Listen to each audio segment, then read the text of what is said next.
Shalom, selamat pagi para viewer GMJ yang setia dimanapun berada.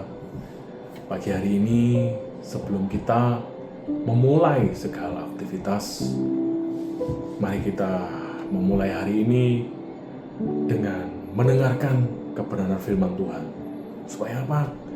Supaya setiap langkah hidup kita ini benar-benar dituntun dan dibimbing oleh Roh Kudus. Mari kita mulai pagi hari ini dengan berdoa.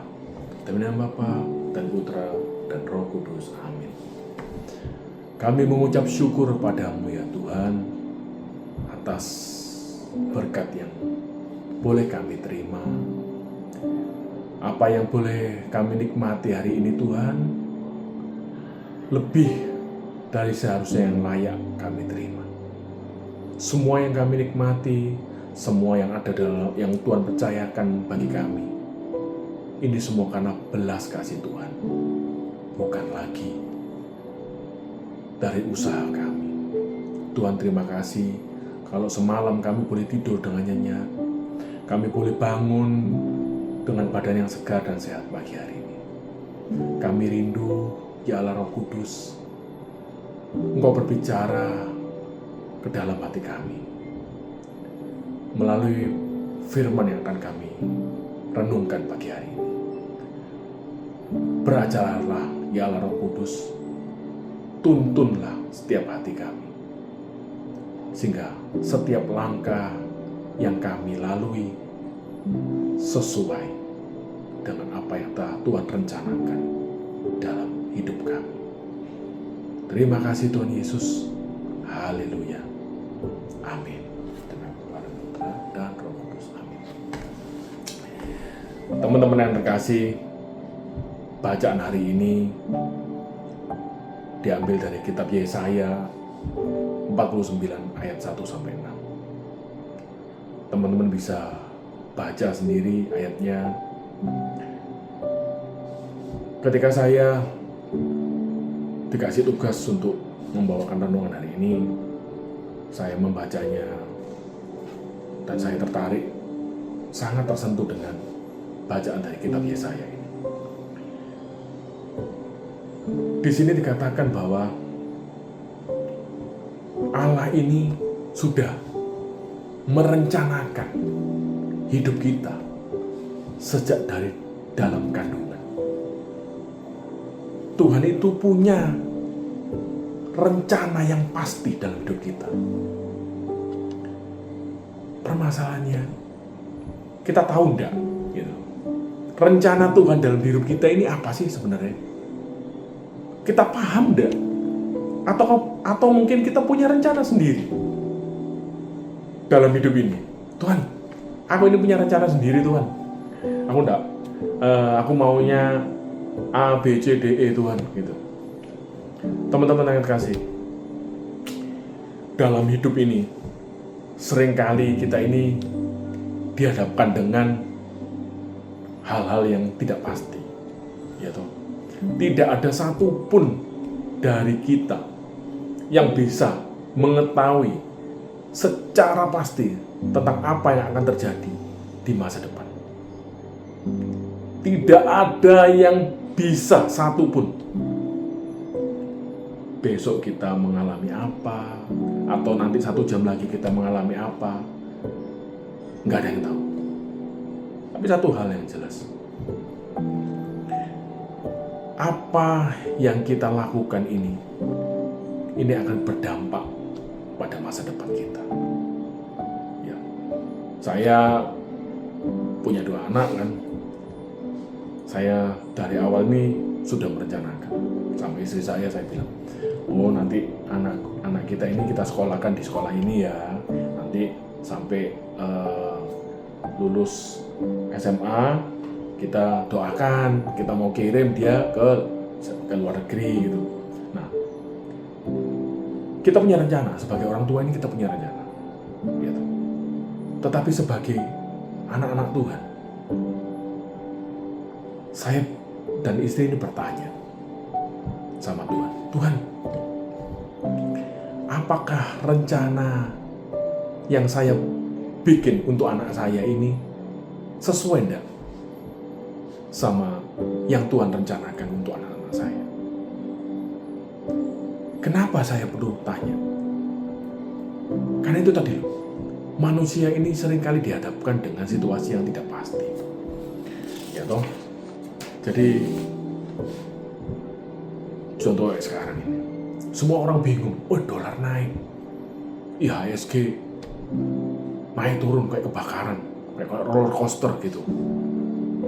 Terus harga minyak ini tidak stabil, sebentar naik, sebentar turun, ya toh. Terus situasi perang ini, sebentar bilang damai, sebentar perang lagi, gak ada yang pasti, gak ada yang tahu, ya toh. Namun satu hal yang pasti, bahwa Tuhan itu sudah merencanakan yang terbaik dalam hidup kita. Sebagai anak-anak Tuhan,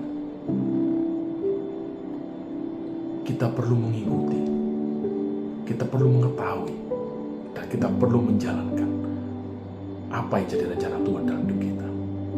Misalnya anak saya yang cewek, karena dia merasa, saya sudah besar, gitu.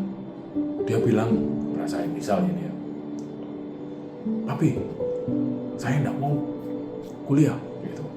Saya mau ambil kursus saja, atau saya tidak mau kuliah lagi karena kelamaan. Saya mau langsung menikah. Saya seperti itu. Loh, kamu ini masih baru umur 18. Papi punya rencana sama kamu. Itu kamu kuliah, nanti kerja. Usia matang untuk menikah itu sekitar 25-26 kayak gitu. Itu baru oke, gitu. Jadi kamu sekolah dulu, cari pengalaman hidupmu. Bisa nggak dia menolak? Bisa. Tapi risiko tanggung sendiri. Kalau kamu menikah muda, kamu belum puas sekolah, kamu belum, nanti masalahnya kalau kamu punya anak, nanti kamu belum siap secara mental apa semua, ada resikonya, ada. Kalau diterobos, enggak mau, pokoknya aku enggak mau sekolah, pokoknya mau menikah, bisa. Tapi resiko harus ditanggung. Karena semua perbuatan itu ada konsekuensinya. Ya toh. Tapi kalau dia mengikuti rencana kita, rencana Tuhan itu, rencana Tuhan dalam hidup kita. Kamu nanti kuliah, oke, kuliah dengan sungguh-sungguh, dengan baik, apa semuanya gitu. Nah, kembali lagi ke bacaan hari ini. Dalam kitab Yesaya, bab 49 ayat 5-6, Tuhan Allah mengatakan, terlalu sedikit bagimu kalau cuma jadi ini saja, tapi aku akan membuat kamu menjadi terang bagi bangsa-bangsa lain. Aku punya rencana yang lebih besar dalam hidupmu. Nah, rencana ini loh yang harus kita ketahui dengan pasti. Rencana Tuhan itu apa sih dalam hidup kita? Saya catat di sini bahwa ada 2 poin yang bisa kita lakukan untuk mengerti rencana Tuhan dalam hidup kita ini apa aja. Pertama, poin yang pertama ya, supaya kita ini mengerti dengan jelas rencana Tuhan dalam hidup kita.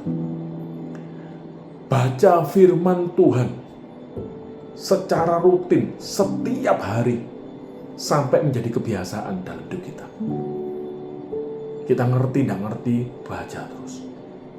Baca firman Tuhan dan usahakan bacanya ini pakai suara. Jadi jangan dibaca dalam hati. Kenapa? Karena iman itu tumbuh dari pendengaran. Pendengaran akan apa? Pendengaran akan firman Tuhan. Kalau saya misalnya ada masalah dalam kerjaan, saya baca firman, tetap saya baca firman tiap hari. Tapi yang ada di pikiran saya ini, nanti masalah ini apa jalan penyelesaian, baca. Tapi kalau saya membaca dengan bersuara, saya tidak akan bisa melakukan banyak hal. Ketika saya membaca bersuara, saya tidak bisa berpikir yang tentang hal lain di luar firman ini. Konsentrasi saya di firman ini. Makanya ketika saya bersuara, saya lebih konsentrasi mendengarkan firman Tuhan. Karena otak saya tidak sempat memikirkan, tidak sempat berseliweran hal-hal yang lainnya. Jadi usahakan, kalau baca firman ini, baca, ambil waktu, baca dengan keras, ya toh. Supaya apa? Supaya didengar oleh telinga dan tumbuh menjadi iman. Firman Tuhan itu tumbuh jadi rema dalam diri kita. Itu poin yang pertama. Anak saya, analoginya anak saya pasti tanya, "Papi, Noni ini mau kuliah di mana?" Saya berembuk sama istri saya berdoa, "Oh ya, oke. Prinsesa kan sudah, puji Tuhan, sudah keterima untuk kuliah di Taiwan. Oh ini, pergumulan untuk sekolah di luar negeri ini sudah saya pergumulkan sejak beberapa tahun yang sebelumnya. Sejak masih dia SMP. Kita doakan, saya dan istri berdoa, supaya nanti prinsesa ini bisa kuliah di tempat ini, di luar negeri. Puji Tuhan, kemarin sudah pengumumannya sudah keluar, dan dia sudah diterima dalam beasiswa. Gitu. Nah, supaya tahu apa kehendak saya, prinsesa tanya ke saya, "Papa, nanti kuliah mau kemana? Jurusan apa?" Kita sebagai orang tua bantu untuk mengarahkan. "Oh ini ada baiknya kamu pilih jurusan ini. Mau enggak? Kamu cari alternatif atau apa terserah. Tapi kamu kuliahnya di sini. Ayo kita berjuang sama-sama." Gitu. Oke. Dari situ prinsesa tahu, anak saya yang cewek itu tahu apa yang jadi kehendak saya. Karena komunikasinya intens. Sama. Kalau saat ini kita belum tahu, Tuhan rencanamu itu apa sih dalam hidup? Ini loh, baca Yesaya 49 ayat ke-6. Baca dengan keras. Ya, supaya tahu, oh ya Tuhan, rencanamu dalam hidupku ini adalah menjadi terang bagi seluruh bangsa. Di sisi yang lain nanti akan saya jelaskan menjadi terang itu apa sih. Intinya, ketika kita hadir dimanapun, orang tuh bisa merasakan kasih Tuhan melalui diri kita. Gitu. Terus poin yang kedua, supaya kita tahu apa yang jadi kehendak Tuhan dalam hidup kita, kita mohon bimbingan Roh Kudus agar kita ini mampu menjadi pelaku firman. Minta bimbingan Roh Kudus. Ya. Roh Kudus mampukan saya untuk bisa mengikuti dan mengerti dan mengikuti apa yang jadi rencana Tuhan dalam hidup saya. Roh Kudus yang akan memampukan kita untuk mengikuti jalan Tuhan atas hidup kita. Roh Kudus yang akan mengingatkan kita kalau kita ini salah jalan. Karena itu teman-teman terkasih, dua poin itu yang penting. Poin yang pertama, baca firman secara rutin tiap hari sampai menjadi kebiasaan. Dan bacanya itu usahakan bersuara supaya konsen. Yang kedua, mohon bimbingan Roh Kudus agar kita ini paham dan mampu menjadi pelaku firman Tuhan. Karena menjadi pelaku firman, karena kalau cuma memahami tanpa melakukannya, sia-sia. Karena kita harus memahami dan kita mampu menjadi pelaku firman Tuhan, melakukannya. Supaya apa? Supaya rencana Tuhan dalam diri kita ini terwujud. Pagi hari ini, ayo sama-sama. Yang belum tahu apa rencana Tuhan dalam hidup kita, baca dari Yesaya 49 ayat 1 sampai 6. Supaya kita tahu maksud Tuhan, tujuan Tuhan dalam hidup kita. Haleluya. Amin. Mari kita tutup dengan doa supaya hari ini kita lalui dengan penuh sukacita. Kami mengucap syukur padamu Tuhan atas firman-Mu hari ini. Kami percaya setiap benih firman yang ditaburkan tidak akan pernah kembali dengan sia-sia.